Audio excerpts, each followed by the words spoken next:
So it seems that the right and the left are largely defined by their concept of gratitude.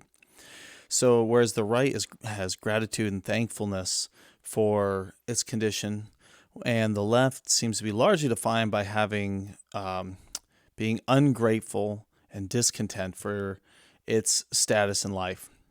And this is not a surprise, as the right is defined and is going to be led by conservatism, and conservatism is necessarily connected to Christianity and having a Christian worldview.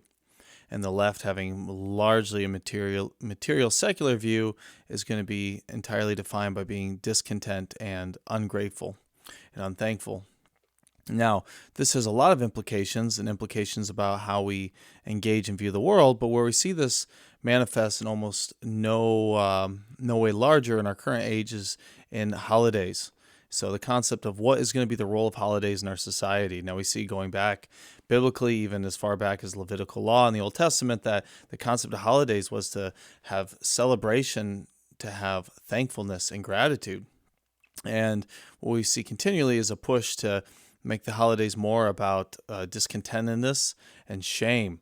And if you think that's any exaggeration, we'll see here in a minute as we look. And if you don't see that the slope on this one is immensely slippery and extraordinarily accelerating, then you just haven't been paying attention.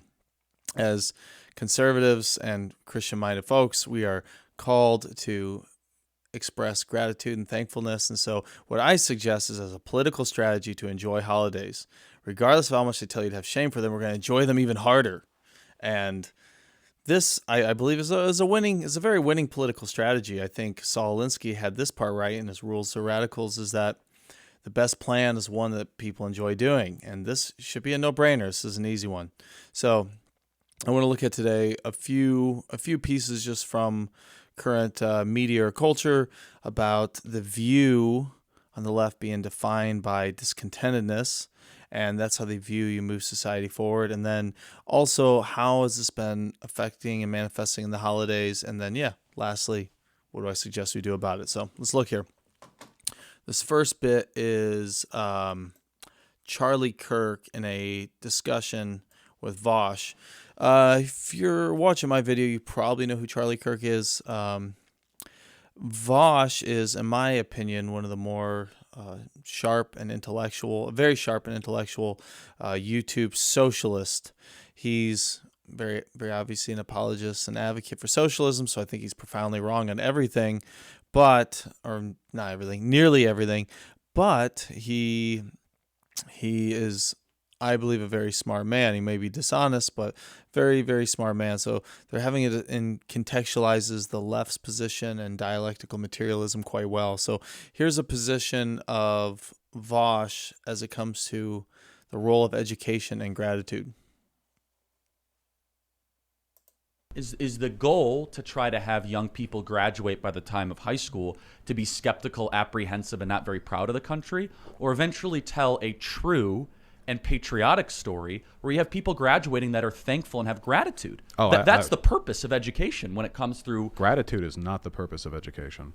Well, I think gratitude's a moral necessity. No, you should be grateful for the people in your life, but I will never be grateful to the state. I'm not that much of a collectivist. Well, not a state. Are you not thankful that you live in America? I'm thankful of the things that make my life easier. I was born white to well-off parents, and today I enjoy many of the benefits of having really responsible and attentive parents. Are you thankful you have constitutional rights that are protected by government, given to you by God? But do you know how those constitutional rights came about? They were fought for by whiny bitches like me who were never satisfied with what they were already given. They were granted by God, protected in the Constitution. They were fought 1787. for by whiny, same as the 14th and 15th Amendments, everything that's come since. We fought for them, and it is discontentedness. Are you thankful for those people then? I'm thankful for their efforts. As am I for there's some gratitude. Sure, I'm grateful to them. But patriotism, I'm grateful to what people in America do. But America's a concept. It's been used to do a lot of good and a lot of harm. It's a home. So this viewpoint is largely defined by its discontentedness or ungratefulness that moves stuff forward, I think is a very, very common theme of the left. And so instead of approaching the world from a view of thankfulness and appreciation, and which we're going to attempt to build more, it like all things on the left, approaches from a viewpoint of we're going to look at a known system, we're going to express our discontentedness, and when this is a system that we wish to destroy. So this is Como here. We're not going to make America great again. It was never that great. This is from MTV. First off, try to recognize that America was never great for anyone who wasn't a white guy.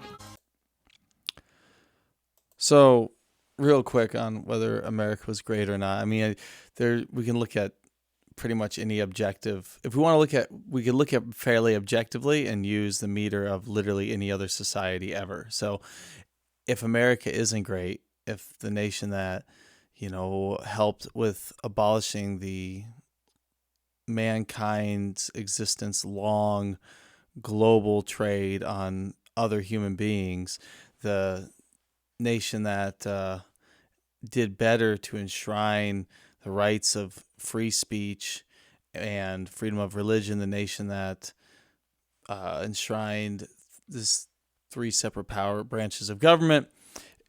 If this isn't objectively a good country, then I would like to see our measure on the one in the world that is. Typically that falls flat for somebody to try and make this claim, but specifically as conservatives, we're called to be grateful. We see this and thankful. We see this reflected in the New Testament in First Philippians, in which Paul expresses essentially the whole first chapter is a chapter of gratitude, but he goes in essentially expressing his thanks even while in prison for the fact that what he had done was able to help move the gospel forward. So even in horrible conditions is still able to express gratitude and thanks. We see this also in Man's Search for Meaning, the Frankl book. If you haven't read this, the context is a Jewish man in the concentration camp, and I believe that's where this story's from. I'm almost certain. He is talking about how they would have great gratitude for the evenings at which they were given enough time to pick the lice off each other. And I don't know that anything portrays a concept of like gratitude regardless of circumstance better than this particular story. So it's looking for ways in which God has given you some reprieve regardless of all the other circumstances that you're in within this fallen world. And specifically our holidays were entirely about this, right? Like you could have the entire surrounding in every other moment of your life could be an utter horror, but the concept of our holiday was a day to take thanks and celebrate for the things of which we're able. And it's fairly impossible to tell me that there's quite literally nothing you have to be grateful or thankful for. And so that's the focus of the day. There's no reason to make this day one about shame, but it's what we continually see from the left. And we're going to look here and we'll see this a few places. So, obviously, Thanksgiving has been a target for a number of years, and I think the reason for that is obvious because it's the day of thanks.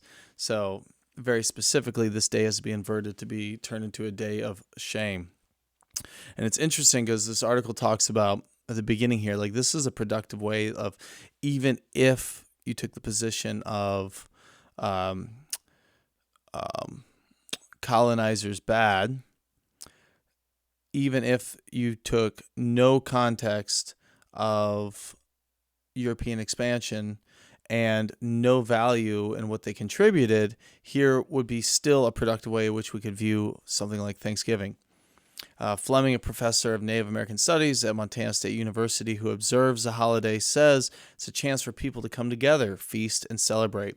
It's not because they've colonized or because they might support any myths around Thanksgiving, Fleming said. It is that we've grown up with the custom of celebrating Thanksgiving, and it's just been a feast day. So again here, regardless of your view of the circumstances, we're going to have this holiday that we've enshrined to be a day of Thanksgiving, and we're all going to participate in this together. We're going to have this national day of unity in which we all realize that we have things that we can be thankful for, and we're going to have a celebration based specifically around this. So Some Native Americans celebrate Thanksgiving by taking the opportunity to gather with loved ones and focus on gratitude. Others consider it a day of mourning because it perpetuates the myth that Pilgrims has symbiotic relationship with indigenous people and glosses over past atrocities committed by the Native Americans. Now, this article, what I think is the most interesting, is where it ends. It gives a list of what you are supposed to do on Thanksgiving in lieu of just giving thanks. Supposed to bring anti-racism to the table this year, but this is interesting, and especially the way this particular passage closes. Know that confronting racism is hard. Give yourself grace, said Olga Pagan, an educator at the Center of Racial Justice and Education. She recommends setting realistic goals and approaching people gently. A strategy she's using this year, I'm not going to talk with people about genocide. I mean, that sounds good. It's Thanksgiving. It's not exactly Thanksgiving. Should not be accepted Thanksgiving conversation. I'm going to read 2 books and say a note about the land that we're on, said Pagan. And if people want to talk more, cool. But if they don't, I'm going to move on. The seeds have been planted. And we'll see as they've been planting the seeds for a good bit. They've been planting the seeds of which they're hoping to harvest, and they're beginning to harvest from now. I think one of the other very, very modern times that we've seen this concept is specifically in the project, the 1619 Project, which I'm sure everyone is aware. If not, you've been living under a rock. It was a New York Times project that by Nicole Hannah-Jones that set out to reframe the founding of America from 1776 and postulates rather that the more accurate founding is 1619. And I'm not sure why I picked that date specific. Well, I know why they picked that date, but I mean, in the context, in this type of methodology, we could quite literally pick literally any other date in the entire society. I mean, there was a universally mutually agreed upon date by the entire nation for a couple hundred years that our founding was the day of which we had separation from the previous nation that had claim over us and we're now self-governing. So the attempt in the 1619 Project is to me no more complicated than a challenge to the initial American legitimacy. If we can make the initial date illegitimate, if we can make the founding of the country illegitimate, then the nation itself is illegitimate. And if you have no reason to believe the legitimacy of your nation, you're a very easily conquerable culture. So what's interesting, this had to be edited out, and it's a Pulitzer Prize winning piece of work. So it's very, very interesting that we've had to do edits to make accuracies of things that receive Pulitzer Prizes. I mean, that should tell you a little bit about this institution and how much legitimacy it should still have. But this was an interesting quote here. Conveniently left out of our founding mythology, even that. So the assumption that our founding was a mythology. Conveniently left out of our founding mythology is the fact that one of the primary reasons the colonists decided to declare their independence from Britain was because they wanted to protect the institution of slavery. Now, this is just patently false. At the founding, at 1776, at the actual founding of our country, 9 of the 13 colonies had already had abolition of slavery, and we saw a sunset clause on the trade of slavery. So within 20 years, that was going to be ended, and that, in fact, did take place. And so from the very beginning of our nation, the goal was to get rid of slavery. Unfortunately, through a series of missteps, it ended up taking far longer than it should have. But very, very clearly, we can chart from the advent of this country the move in the direction of abolition, which, again, we have to remember was very novel at the time. The United States and Britain essentially were alone in the move to try and abolish slavery. Britain even went as far as creating an entire navy and spending 50 years at sea at war with the slave trade industry. But this move to take a known established holiday, which is the 4th of July, and the founding of the country, and this being a very, very universal symbol of unity and of gratitude, and put it to be something that we should have shame, something we should have sorrow, something we should have resentment for. That's the only attempt at this move. There's there's no other meaningful reason to attempt to move the founding date if it's not just to challenge our known heritage and our known symbols. So if you need more proof of that, well, look at these two. This is interesting.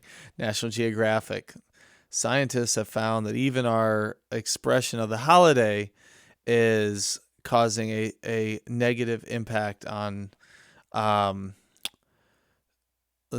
communities of color, which, for the record, the whole concept, people of color, this entire term, we should entirely remove from like our vernacular as a whole.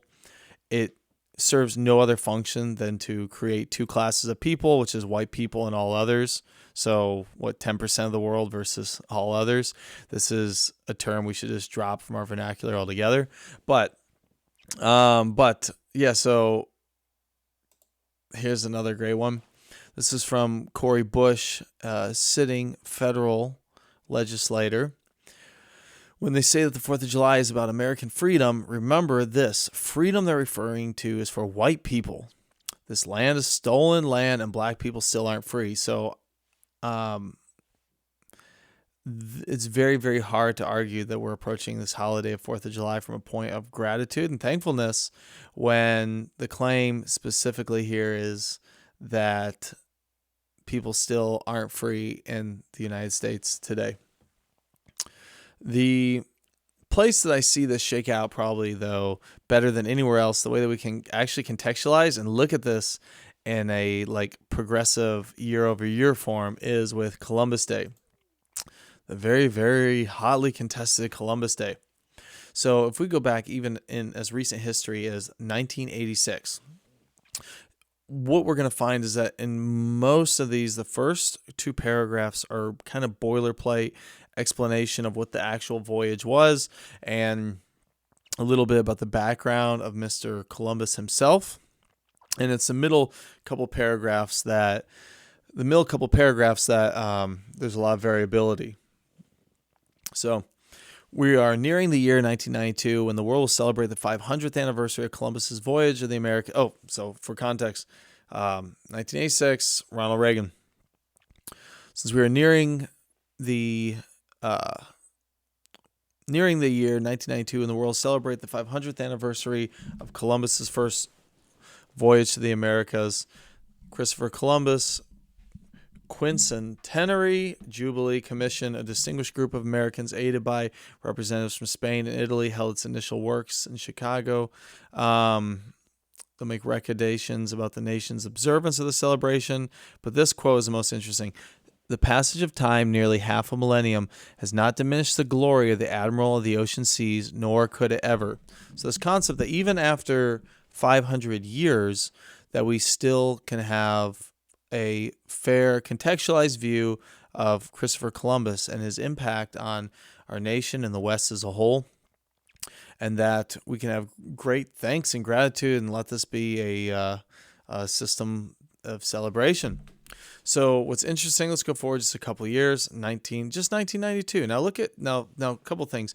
Look how short this is. It's very, very short, very, very short, very basic proclamation, because at this point we had like still a fairly high amount of national unity.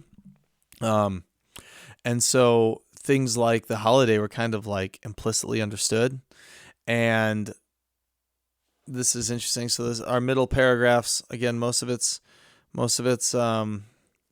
fairly boilerplate, but the expedition that Columbus, an Italian supported by the Spanish crown, began more than 500 years ago continues today as we experience and celebrate the vibrant influences of varied civilizations, not only from Europe, but also from around the world. America is stronger because this diversity and the democracy we cherish flourishes in the great mosaic we have created since 1492.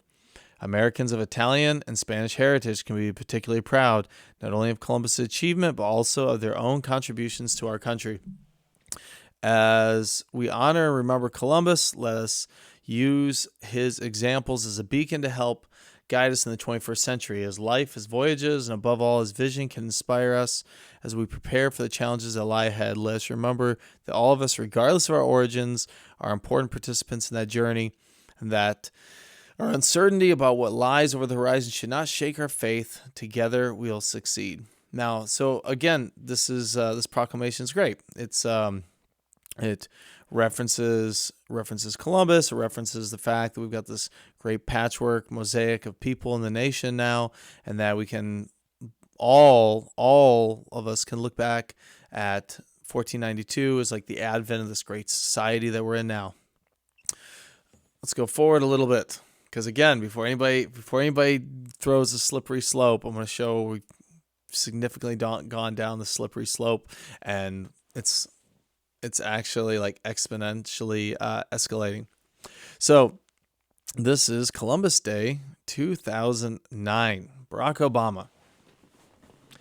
Although the competing ways of life were initially at odds, over time the New World became a culturally and ethnically diverse place where we now enjoy the free exchange of ideas and democratic self-governances. Tribal communities continue to strengthen our nation through their rich heritage and unique identity.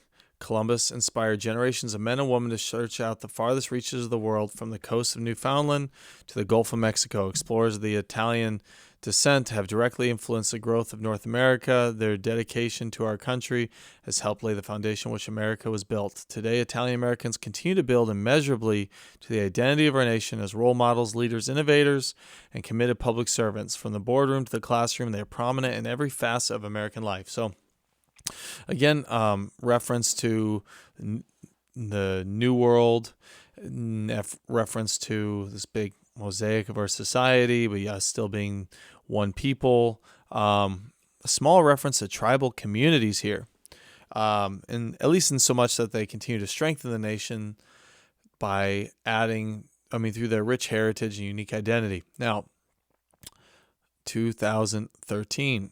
Barack Obama presidential proclamation.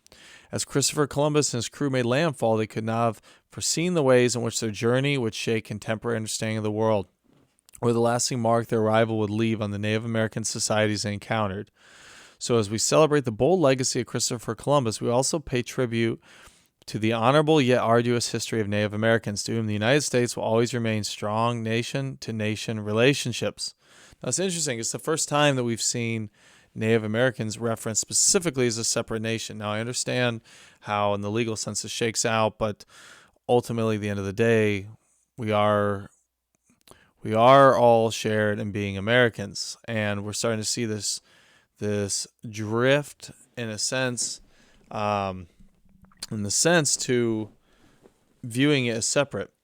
As today, dreamers, explorers, scientists, and engineers set their sights on the great diversity, may they be inspired by Christopher Columbus's tale of unbounded courage and unwavering spirit as we pursue knowledge and progress. May we never lose sight of our shared humanity. So again, we still bring it back together, talk about the ways in which we have this shared sense of humanity, and still giving some honor to Columbus, bringing up the fact that he necessarily didn't know some of the ways that he would impact, which actually is true. This is quite a true statement. So, 2016, Barack Obama. Now, remember, the guy who got into office promising to transform America. That was the claim. His claim was that he would transform America. As we mark this rich history, we must also acknowledge the pain and suffering reflected in the stories of Native Americans who have long resided on this land prior to the arrival of European newcomers. The past we share is marked by too many broken promises, as well as violence, deprivation, and disease. It is a history they must recognize as we seek to build a brighter future, side by side with cooperation and mutual respect. We have made great progress together in recent years, and we will keep striving to maintain strong nation-to-nation relationships, strengthen tribal sovereignty, and help all of our communities thrive. More than 5 centuries ago, one journey changed the trajectory of the world. Very true. Today, we recognize the spirit that Christopher Columbus's legacy inspired as we reflect on the adventurers throughout the history who charted new courses and sought new heights. Let us remember the communities who suffered, and let's pay tribute to our heritage, embrace a multiculturalism that defines the American experience. So we've saw this move from a patchwork of people now to a claim of multiculturalism. I think that's why we see the growing emphasis on the separate full culture that we have the tribal nations contributing. So we've moved from understanding that we're going to have a shared culture in America from many different peoples. So peoples that can look wildly different, but we're going to be forging together a shared culture, to now even a specific reference about multiculturalism, and a lot less reference to the honor of Columbus. And it's interesting, it's just a few years before we were saying we could never lose, the honor of Columbus. Now, it's amazing to think that, so from 86 to 16, in this 30-year span, like, did we uncover a secret document that we never saw before? Was there some video footage that we now have? Was there anything specific? Or has there just been a growing concerted effort to make you increasingly look at your heroes, icons, history, and holidays with a sense of shame and resentment versus a view of gratitude? Now, what's interesting is we see maybe one of the first presidents on the right that is kind of acknowledging the shift would have been with Trump, and so his proclamation in 2020 is quite interesting. I highlighted one quote here. Most of it I'm not going to reference today. It's, I would say, what we expect from this president, but this particular quote's interesting for all the slippery slope fallacy people. Sadly, in recent years, radical activists have sought to undermine Christopher Columbus's legacy. These extremists seek to replace discussion of his vast contributions with talk of failings, his discoveries with atrocities. So, 2020, right? Okay. Check it. 2021, Proclamation on Columbus Day. 2021. Today we acknowledge the painful history of wrongs and atrocities. The guy was like prophetic, right? That many European explorers inflicted on the tribal nations and indigenous communities. It is a measure of our greatness as a nation that we do not seek to bury these shameful episodes of our past, and we face them honestly. We bring them to the light. We do all we can to address them. For Native Americans, Western exploration ushered in a wave of devastation. Violence perpetrated against Native communities, displacement and theft of tribal homelands, introduction, spread, disease, and more. On this day, we recognize the painful past, and so I'm just going to leave it there. You can read if you want. So a couple really interesting things here. So one, this concept of it being specifically the West that ushered in a period of violence. So though the treatment of some of these civilizations was absolutely not what you would have expected, people that the Sermon of the Mount was too, there's also a reality that many of the civilizations and cultures they came into were already completely ensconced in violence, and to the extent of even human sacrifice and even child sacrifice, which is no surprise the left is going to be moving to venerate such a society, as this is kind of their bread and butter, is child sacrifice. But the other thing that's it kind of is annoying to no end is this reference always on disease, as if Columbus or any other European settler would have had any context to understand that a completely homogenized society or patchwork of tribes on the other side of the planet would have had no antibodies to resist diseases born from much more traveled and engaged across a large period of large geography peoples from the other side of the planet. There was no immunology at this time. There was no virology. They would have had no way to know this. So imagine that you're morally culpable for something that literally the entire planet mutually didn't know yet, and largely we only know now because of advancements in the West. It's just moral blackmail, and as Pat Buchanan says, the time for apologies is over. And if you're going to be running an entire campaign and belief system on ungratefulness and moral blackmail, it's just time that we reject it. We don't need to participate in this game. So this was a fairly good take, I think, right here. This is from Washington Post, article titled "Getting Rid of Columbus Day Entirely is a Sad Development." Now, I say doing anything of Columbus Day besides making it a holiday, or we're going to celebrate the fact that this was the truly event that kicked off the joining of the new and the old world and leaving us with the nation that we have today. This is something that just really only should be praised and venerated. So this quote here I think is good.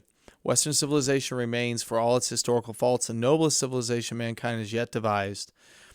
It, more than any other major civilization, has emphasis on dignity and unique worth of each and every individual. The central principle has allowed it to change from within, to recognize its past failures and to liberate those whom it repressed. It is full recognition of its own principles that has allowed the Western nations to enfranchise women, racial and ethnic minorities, gays and lesbians, and the Native Americans themselves. Celebrations that fail to recognize that and focus only on the West's imperfect past implicitly reject the ideas that make our society worth living today.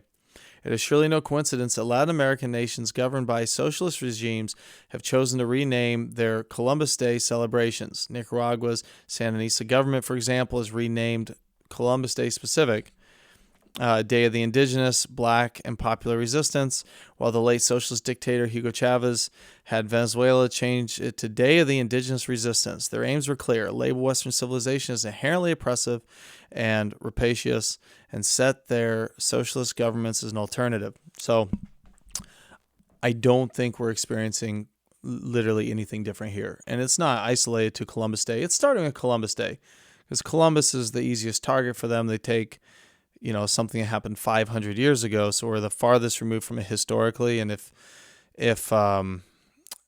we've learned anything, it's that our current students in general just aren't taught history well, period. In fact, we continually hear that, like, we need to teach them the truth about racism. We need to teach the truth about slavery. There's effectively nobody in America that doesn't have like a fundamental knowledge on slavery in America. In fact, Douglas Murray in his book War on the West looked at this. He looked at the AP placement tests for history, and 48% of the questions had to do with slavery or racism in America. So literally one half of like what they're learning about, and arguably in some places probably even more, is about shameful parts of America's past. And what they're upset about is that that's not all that they're teaching, because their entire goal here is to take our symbols and traditions and make them something shameful, something that we're embarrassed by, because and that way you really won't have anybody willing to defend them. The same thing they wish to do with our history. They wish to take points of our past and symbols and heroes of our past, though they were fallible and they were men and they were not perfect, and they probably weren't ever viewed as perfect, but to take them and make it something you should be like undesirable or shameful about. And so it's really interesting that we see socialist regimes specifically change Columbus Day to Indigenous Peoples Day, or variants of that, and then the exact same thing is taking place here. So what I suggest is that for our holidays, and not just Columbus Day, literally for all of them, as a political strategy, we're going to enjoy holidays. In fact, what I suggest is you find ways to make the most, like in the largest production of literally every single holiday. Nationalism starts at home. We have to remember that. So what our goal is going to be is to take quite literally every holiday. So if it's Columbus Day, we're going to celebrate the fact that Columbus was the advent of the fantastic nation that we all get to share and be part of today. And maybe take your hand at making some Italian food. St. Patrick's Day, I strongly suggest you celebrate. And very obviously 4th of July. And of course, Christmas and Easter, which is, again, is no surprise. Of course, they're going to come for Christmas. They've been trying to for a number of years.